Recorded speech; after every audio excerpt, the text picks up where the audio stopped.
¿Cómo estáis? Hoy traigo un cuento de suspense que se llama El polvo y el péndulo. Es un homenaje bastante claro a otro cuento que a mí me gustó mucho cuando lo leí en el instituto. Y yo creo que era una referencia bastante clara, pero la encontréis y si es así pues podéis hasta comentarla. Y nada más, empezamos. El médico terminó de auscultarle con una voz particularmente mecánica, las palabras de un hombre agotado. Tiene usted el coronavirus, está confirmado. Entonces el abuelo rebuscó en un lado y en otro de las cansadas pupilas de su doctor, pero éste estaba intercambiando miradas en clave con sus compañeros.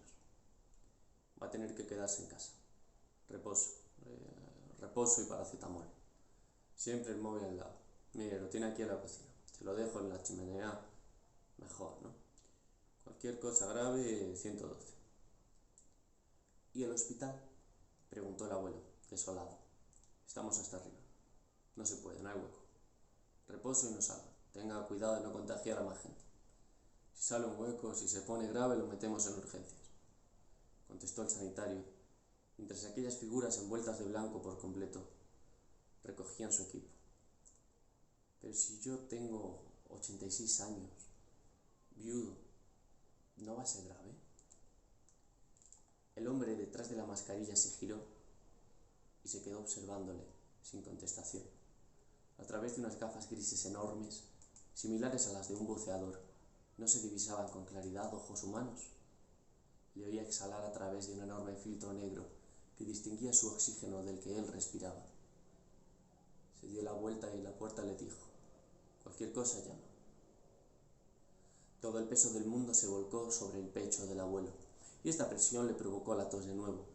Se tosió las manos la primera vez y en los antebrazos la segunda, como recuerdo que le habían indicado. Se sentó en el sofá arrugado, abierto en decenas de arrugas como la piel de un niño que lleva demasiado en el agua. Se hundió entre los cojines y se quedó pensativo. El reloj del péndulo del salón dejó de sonar. Enseguida le llegó el recuerdo de sus conocidos muertos a causa de la pandemia. 6 en total. Le parecía que tenía a los 6 delante, esperando algo de él, que le estaban esperando a él incluso. El abuelo se aguantaba las toses asustado. Daba botes con cada resoplido que mandaba de vuelta a su garganta. Le parecía que no tosiendo combatía el virus.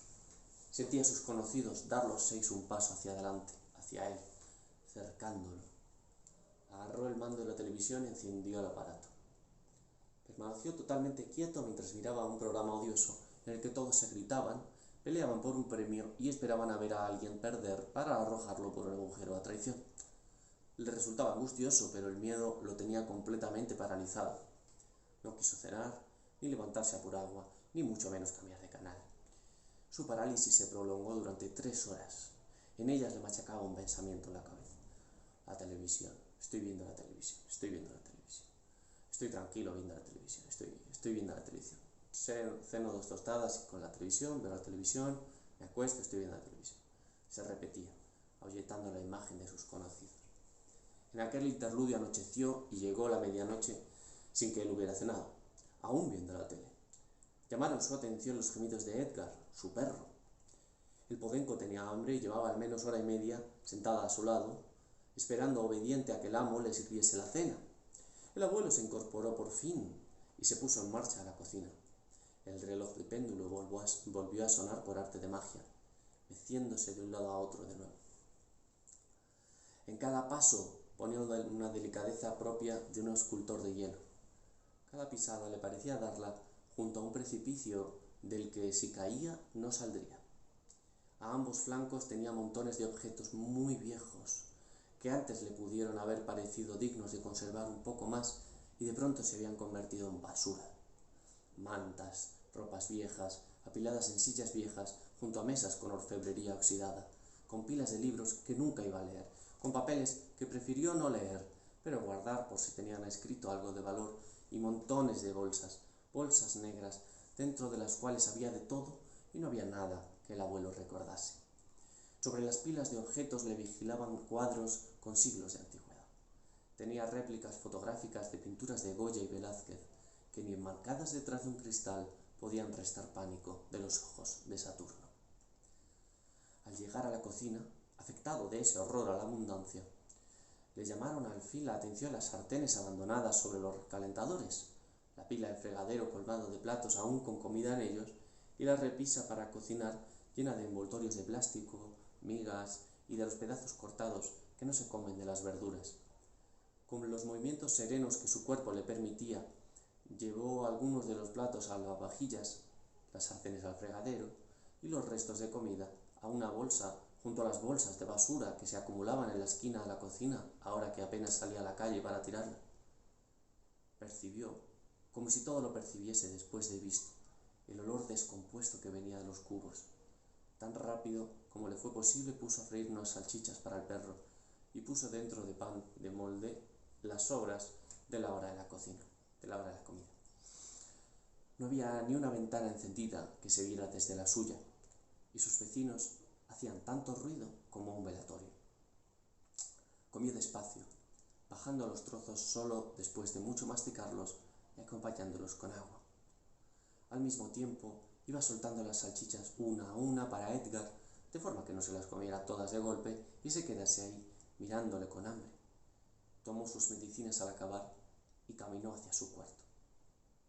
En las escaleras, a oscuras, sentía un hálito frío en la nuca, pero una y otra vez se giraba y encontraba los escalones vacíos detrás de él. Los pasos del péndulo que venían del salón se detuvieron por completo de repente.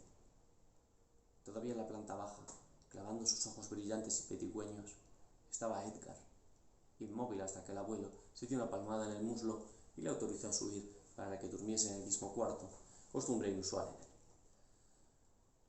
La compañía le alivió por un momento, le permitió cambiarse de ropas sin pensar que se le abalanzarían los fantasmas mientras él no pudiera ver.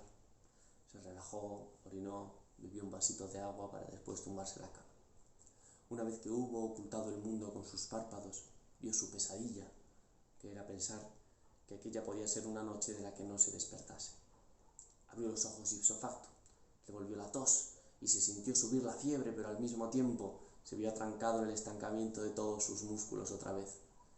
Como en una parálisis de las que se sueñan, el abuelo se encontró incapaz de mover nada que no fuesen sus ojos, sin saber mover ningún otro miembro del cuerpo.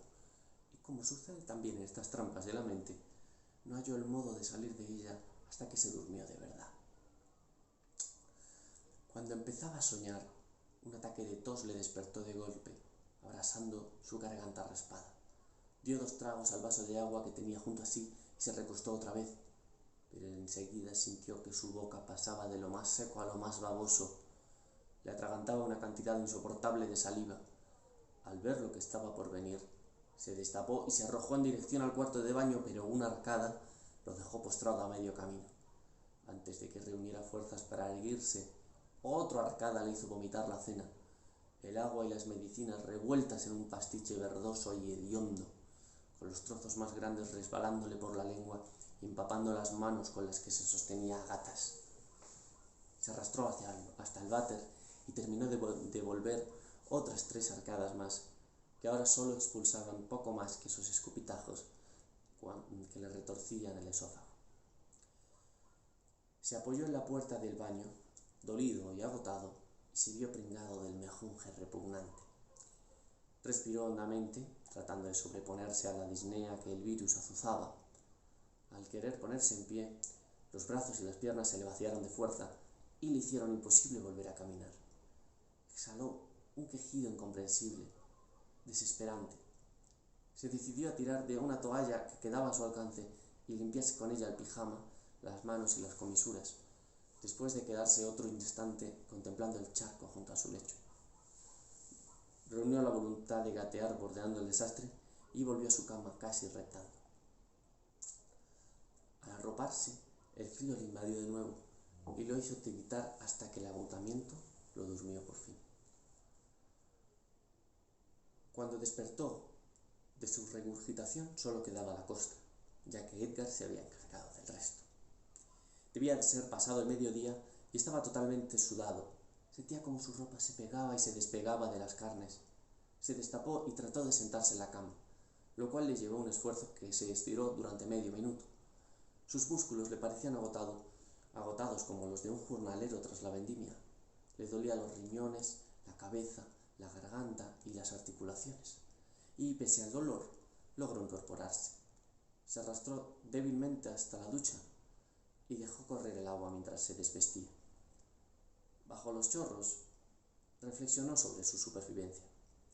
No se encontraba grave, pero cualquier esfuerzo, hasta el de dirigir el teléfono de la ducha o levantar el brazo para llevarse el sudor, era lo mismo que arrastrar un camión con las manos.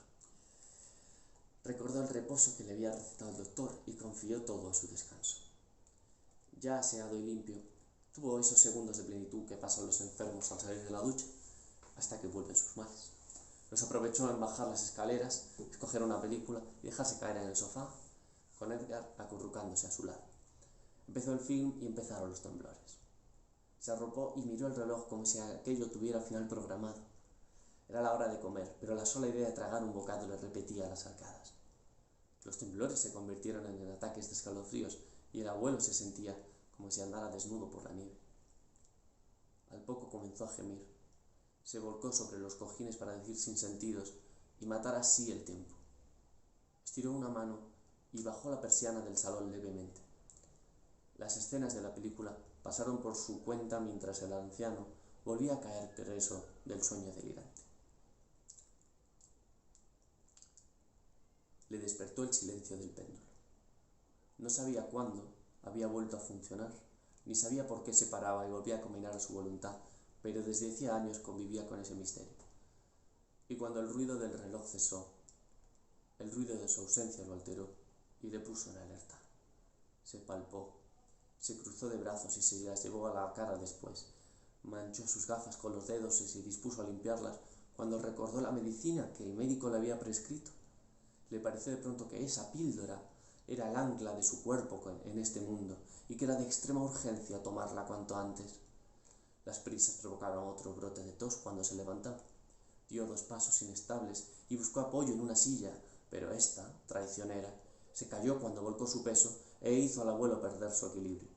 Se resbaló la mano y nada le sostuvo el cuerpo, y se vio cayendo despacio, atravesado por el vértigo súbito, los 3 segundos que duró el desplome, viendo el suelo acercarse como si se le estuviera echando encima.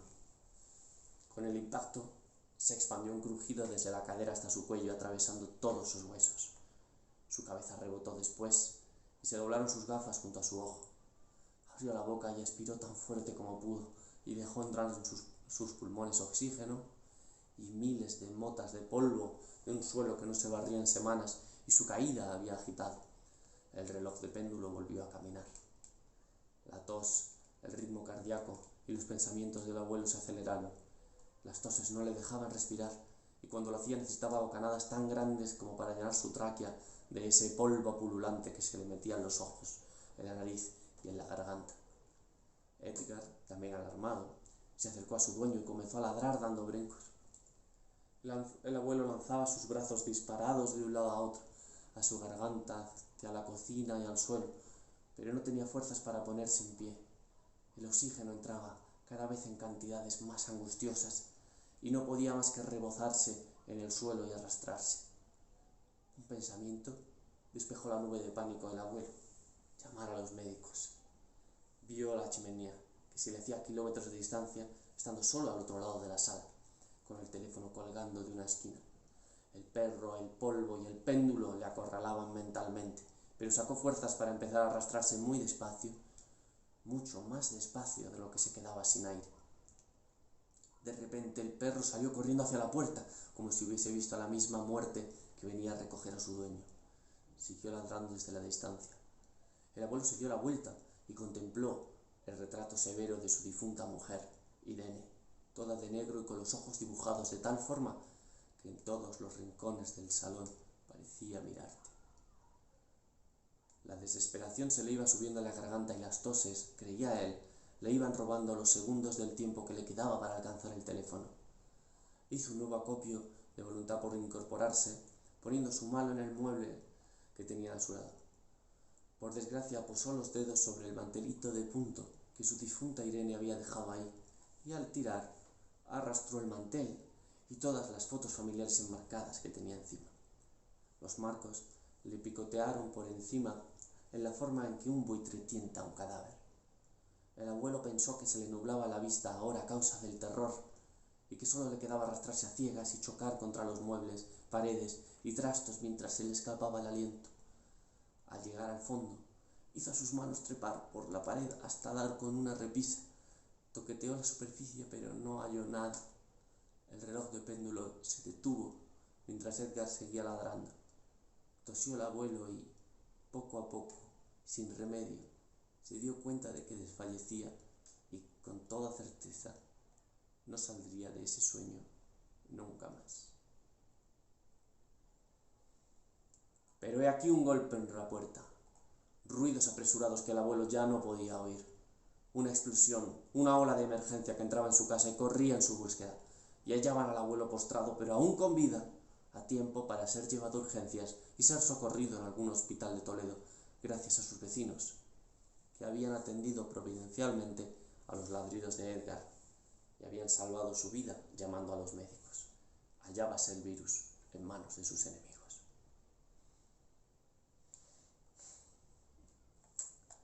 Y eso es, espero que os haya gustado o espero que os haya angustiado. Y si es así, que lo compartáis y que estéis ahí la semana que viene. Nada más, que estéis muy bien.